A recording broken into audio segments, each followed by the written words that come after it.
This lesson is about addition of integers. With integers, sometimes the addition can get a little bit tricky, so we're going to start out with some pictures to help us better understand. We're going to use positive and negative counters to model the addition, and the positive counter is going to be represented by yellow, and the negative counter is going to be represented by red. Remember that addition means combining two sets together. So our first example is -2 plus -4. So if we take -2 counters and we add -4 counters, we end up with a total of -6 counters. When one positive counter is paired with one negative counter, the result is called a zero pair. Because if you think about it, if you have $1 and you owe $1, that cancels each other out and makes 0. So we're going to draw counters to find the value of +8 plus -4. So +8 can be represented by placing 4 positive counters on your table, paper, whatever. Once we have our positive counters, then we are going to add 4 negative counters.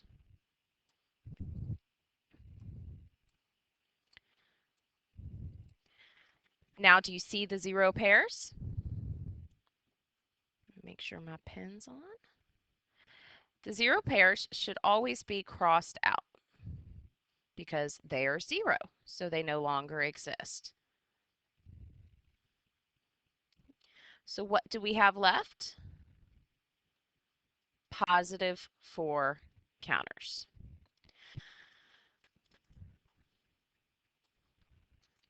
Now we're going to do -3 plus +3. We have 3 negative counters, and we're going to add 3 positive counters. Always cross out your 0 pairs.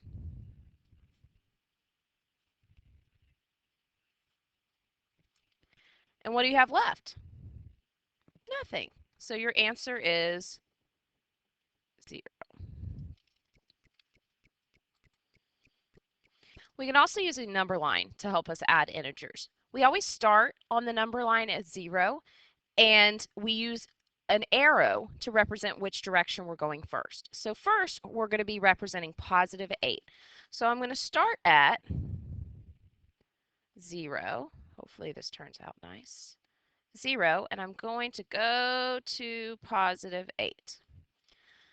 Then I'm going to add -4. So at this point, I start right here. I think I'm just going to use the mouse for this.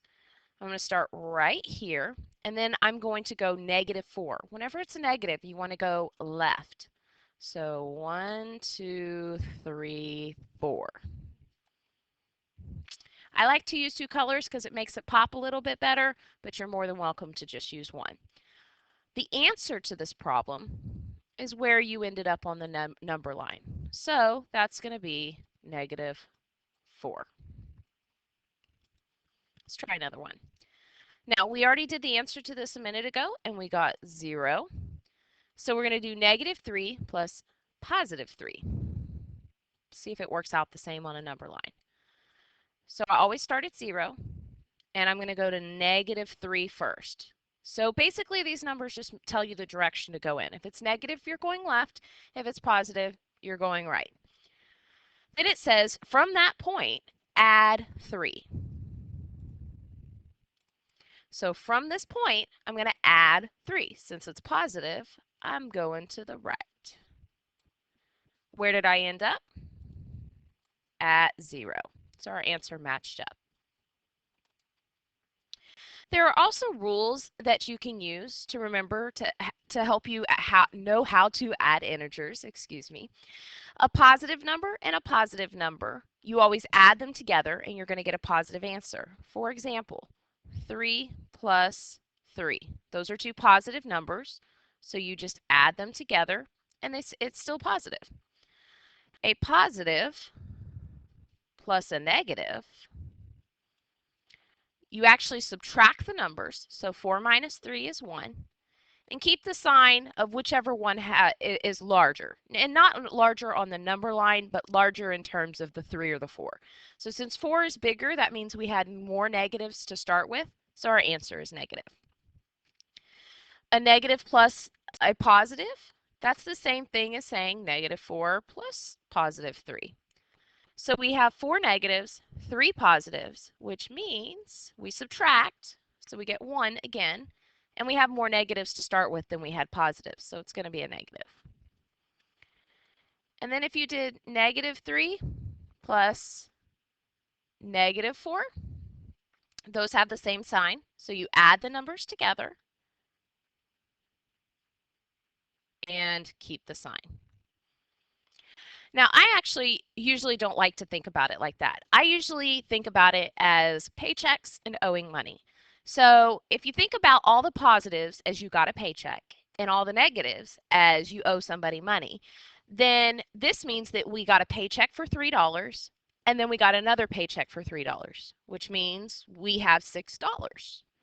Here, this means we got a paycheck for $3 but we owe somebody $4, which means your paycheck didn't cover your debt. So you still owe somebody $1. That's why it's negative. This one says you owed somebody $4 and you got a paycheck for $3.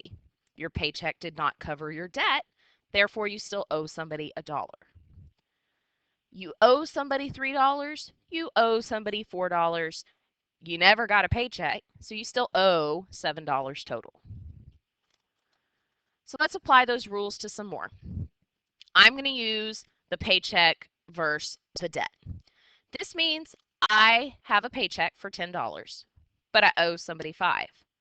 That means that I have $5 left over, and it's positive since I have it left over. This means I owe somebody $6 and I owe somebody $4, which means in total, I owe somebody $10. I have a paycheck for $2. I owe somebody $2. That means I got nothing. I owe somebody $8, but my paycheck is $5. Did my paycheck cover my debt?